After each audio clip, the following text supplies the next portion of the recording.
Hey, let's just start with a very short thought from the parsha, just to open up.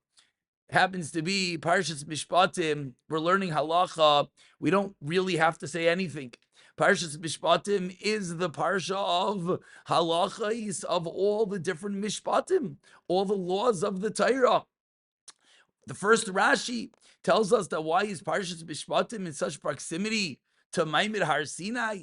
To teach us that the mundane laws, one should never think, are mundane, but rather it is all Torah mi Sinai. And in truth, we could suffice with that very little thought that as we hear Parshas Mishpatim, and as we always mention, that with the Parsha comes all the different hashpahs, all the different flows from Shemayim of that which the Parsha talks about. So this is the week of laws, of halachas. And getting together to learn halacha, we could suffice with that.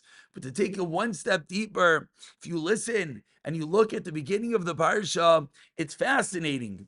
Where the Parsha begins, there's so many halachas. One would think, what halacha should we start with? Maybe let's start with tefillin for the men. Maybe start with halakas neiris. Okay, it's a derabanan. Maybe start with tzitzis. Where does the Torah start? The Torah begins when it talks about all the various halachas and mitzvahs. The Torah starts with Eved Ivri, a Jew that unfortunately fell in hard times and has to sell himself.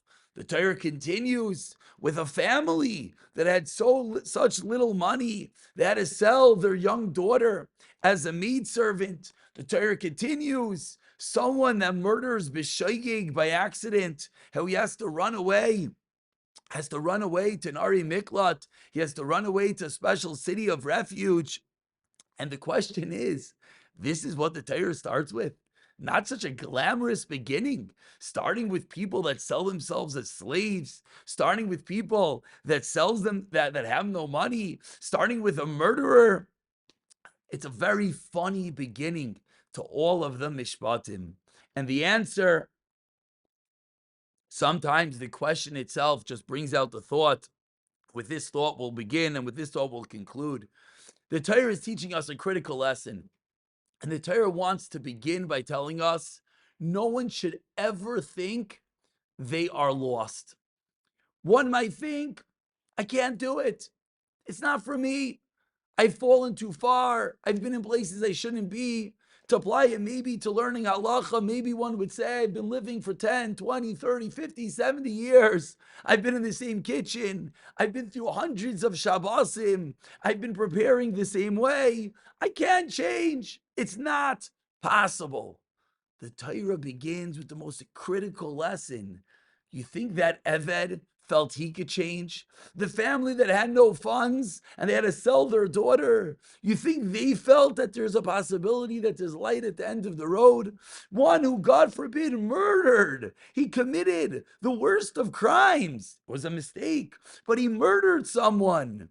The Torah teaches us there's a place in the Torah for everyone, regardless what one did or didn't do, as long as one is trying, as long as you're opening up the parsha, as long as you want to know what the halacha is, as long as you're trying to learn, one has to realize to never despair. There's a place for everyone, regardless where one has been and what one has done.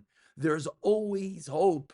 And when we think there could be no one further than one who had to sell himself because he had no money as a slave, no one more forlorn than he that committed murder. And yet each of those people has a place in the Torah.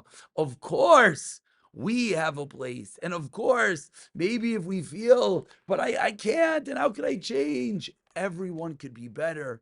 Everyone could find their place. Everyone could do what they would like to do. And once we put ourselves on that path, as we've spoken so many times, then Hashem helps us along the way. B'siyata dishmaya.